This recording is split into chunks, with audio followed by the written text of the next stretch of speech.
Wait லாஸுக்கு இன்னொரு cucumber salad பார்க்க போகிறோம். இதுக்கு ஒரு வெள்ளரிக்காயும் ஒரு ஆப்பிளையும் நம்ம வீடியோவில் இருக்கிற மாதிரி நறுக்கி எடுத்துக்கிட்டோம். அதோட தேவையான அளவு மிளகு பொடி, காரத்துக்கு தகுந்தா போல், உப்பு, காளான் நமக்கு கொஞ்சம் சுகர். நான் தேன் விடுவேன். நீங்கள் வேணும்னா இதில் சுகர் போட்டுக்கலாம், இல்லை நாட்டு சக்கரை கூட போட்டுக்கலாம்.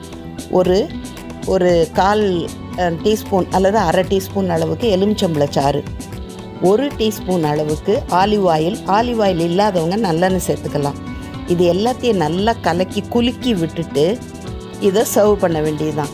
ஒரு பவுல் நிறைய நீங்கள் சாப்பிட்டுட்டிங்கன்னா பிரேக்ஃபாஸ்ட்டை ஸ்கிப் பண்ணிடலாம். அவ்வளவு ஃபில்லிங்காக இருக்கும். இப்போ ஆப்பிள் குக்கும்பர் சாலட் ரெடி.